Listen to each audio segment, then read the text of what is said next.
Everybody, welcome to Inspired. So, in this video, let's learn types of sentences of direct and indirect speech. Okay, so first one is questions, yes or no type questions.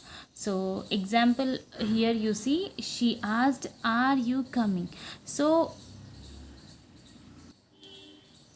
when you are changing a yes or no type questions from direct to indirect, the structure changes to a statement format and the question marks are dropped. Okay, and introduce the question with if or whether. जब आप direct से indirect speech में questions को report कर रहे तो structure क्या है, उसका स्टेटमेंट फॉर्मेट में चेंज होता है और क्वेश्चन मार्क्स भी ड्रॉप हो जाते हैं और उसमें ना इफ़ और वेदर इंट्रोड्यूस करना है. ओके, एग्जाम्पल डायरेक्ट का देखिए आप, she asked are you coming. So indirect में क्या लिखना है, शी आस्ड इफ़ इंट्रोड्यूस करना है, देन यू प्रनाउन है और डायरेक्ट स्पीच से जब इनडायरेक्ट स्पीच में कन्वर्ट हो रहा है तो आई यूज़ करना है एंड वॉज आर कमिंग से was coming. Okay, so she asked if I was coming. Next example देखो, he asked do you like ice cream. So यहाँ पर भी क्या है, ही आस्ड इनडायरेक्ट स्पीच कैसे लिखना है, ही आस्ड इफ़ इंट्रोड्यूस करना है, then do you like ice cream से क्या होता वो, I you changes to I, then like से liked ice cream. He asked if I liked ice cream. Okay, next types of sentence is imperatives. So imperatives कब use कर, imperative sentences क्या है, imperative sentences are used to give orders, instructions, suggestions और request. Imperative sentences क्या है, जो sentences जो orders या फिर instruction, suggestions, commands, request, advice दे रहे तो वो क्या है, इम्परेटिव सेंटेंसेस है.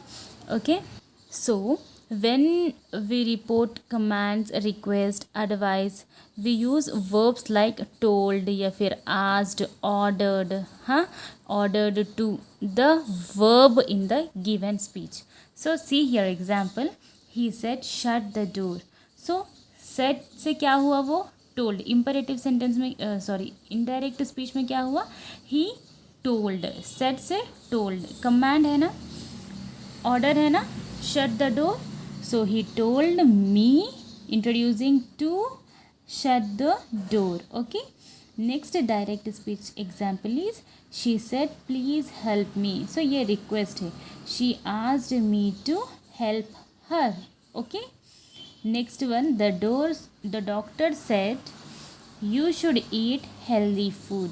So indirect speech में क्या लिखना है, the doctor advised me to eat healthy food. So some special cases in indirect speech. So universal truth. So when the statement refers to a universal truth, the tense may unchanged. So जब भी आप universal truth के बारे में statement से refer करते हैं तो उसका टेंस चेंज नहीं होता. ओके, एग्जाम्पल डायरेक्ट में, the teacher said the sun rises in the east. So ये sun rises in the east क्या है, यूनिवर्सल ट्रूथ है.